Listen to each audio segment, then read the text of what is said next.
Welcome back to Inner Calling Astrology and the weekly Starcast. What do the planets have to say this week?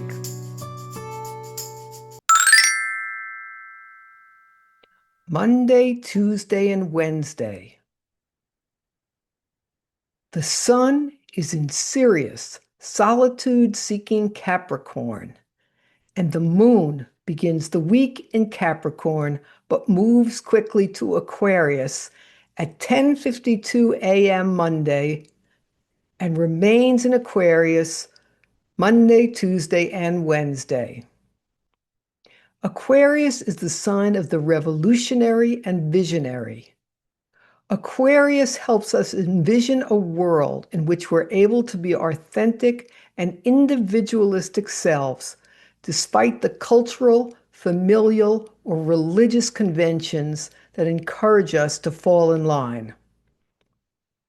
There's a quote attributed to Oscar Wilde that I really appreciate. "Be yourself. Everyone else is taken." Monday, the Aquarian moon makes a conjunction with Pluto in Aquarius, heightening the energetic support to be our genuine selves. It's worth repeating what a significant and influential placement Pluto is currently in and how it blends with Aquarius. Pluto will remain in Aquarius until 2044. Pluto shines light into the shadows in order to heal and transform us. And as I stated, Aquarius is all about rigid social constructs which serve to distance us from ourselves, distance us from our deepest selves. Aquarian energy is about making innovations which benefit the collective as a whole and which restore individual freedoms. So this renewed energy to make the world a better and more egalitarian place for everyone is just in its early stages, and we'll be seeing a continuing movement towards more democratic governments over the next 2 decades. Now, looking at the political landscape right now, one might be tempted to say that what we have been seeing is a push towards autocracy and oligarchy. And I agree. But I'll also explain this from an astrological vantage point. Before Pluto moved into Aquarius in November of 2024, Pluto spent about 16 years in Capricorn. Now, Capricorn is about rules, structure, and preserving convention. As a planet leaves a sign, it tends to stimulate the energy of that sign in an exaggerated fashion. And that's why we've been seeing a sort of last hurrah of the men in gray suits clinging to patriarchal traditions. But this has also simultaneously activated a spirit of defiant backlash among the general population, and this trend will continue to escalate. To give you an example of the potential impact of this placement, the last time Pluto was in Aquarius was in the 1700s at the time of the American Revolution. So stand back and stand by for the revolution.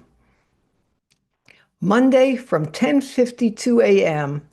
on through Tuesday and Wednesday until 4:42 p.m.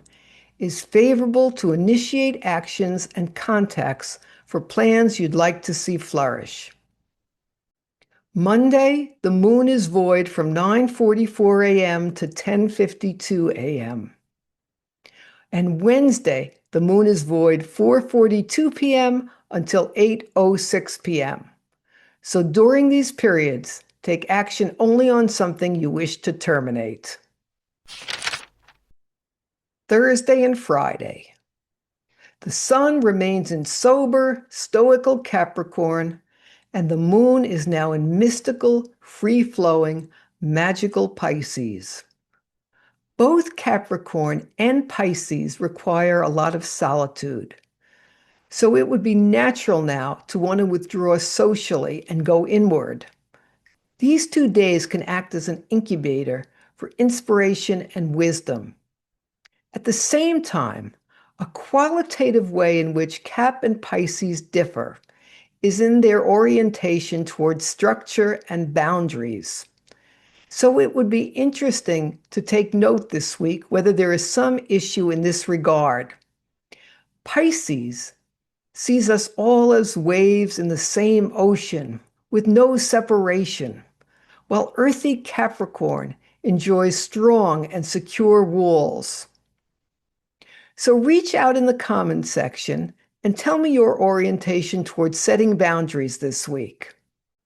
Thursday and Friday are unfavorable days to initiate actions and contacts for plans you'd like to see flourish. Saturday and Sunday.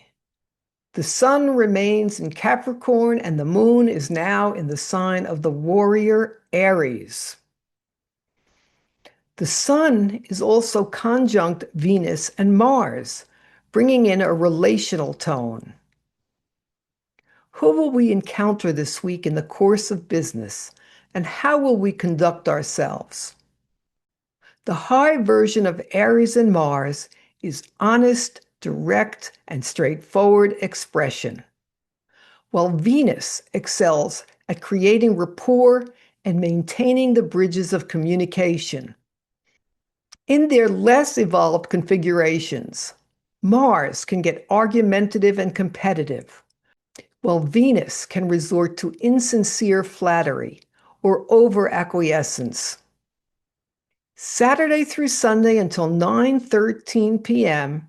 is favorable for Neptune-themed activities, such as meditation, mediumship, art, inspiration, dreams, anything that involves a trance-like state. Thanks for watching. Tune in next Monday for the weekly Starcast.